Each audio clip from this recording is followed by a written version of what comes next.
What have you given us, Doctor? A republic or a monarchy? A republic, if you can keep it. Thank you very much.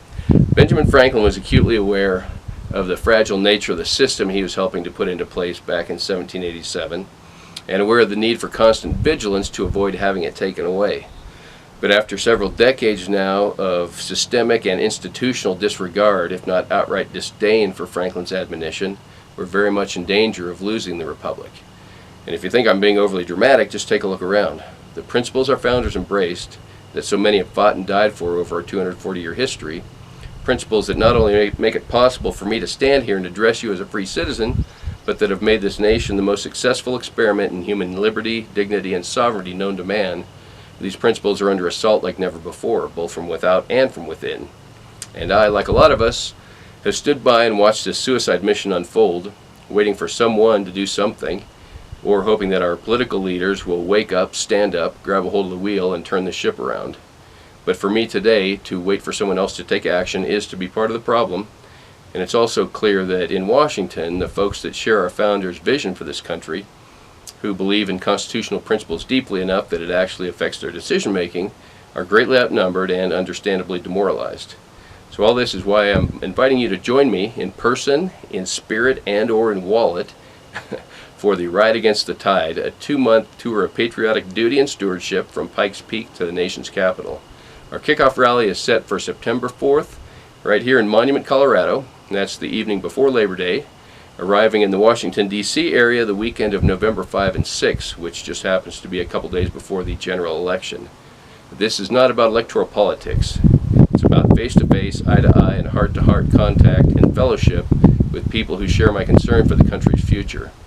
It's about who and what we are as Americans, about how much we have to celebrate and to be thankful for, but how much we stand to lose by continuing to go with the flow, with this progressive tide that every day pushes us a little farther from the safe harbor of our constitutional and scriptural moorings.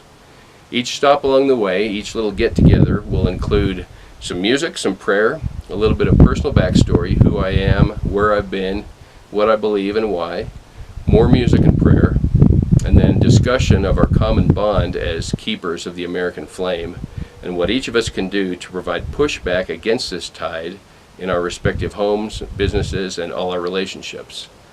And if this little part of what I'm hoping will be something bigger sounds to you like something worth doing, and like something you'd like to be a part of, then I look forward to hearing from you.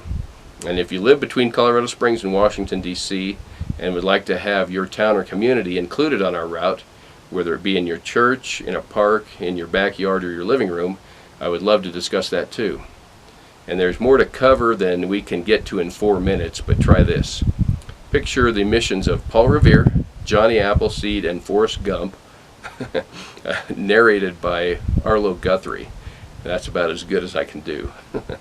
And speaking of Arlo Guthrie, you may have been hoping that this guitar is just a prop to give me something to do with my hands, but no such luck. We have a theme song.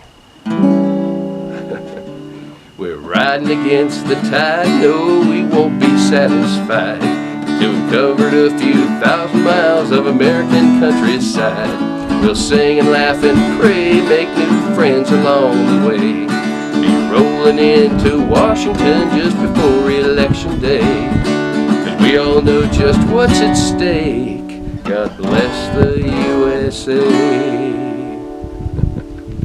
Thanks for your time. I'm Charlie Searle.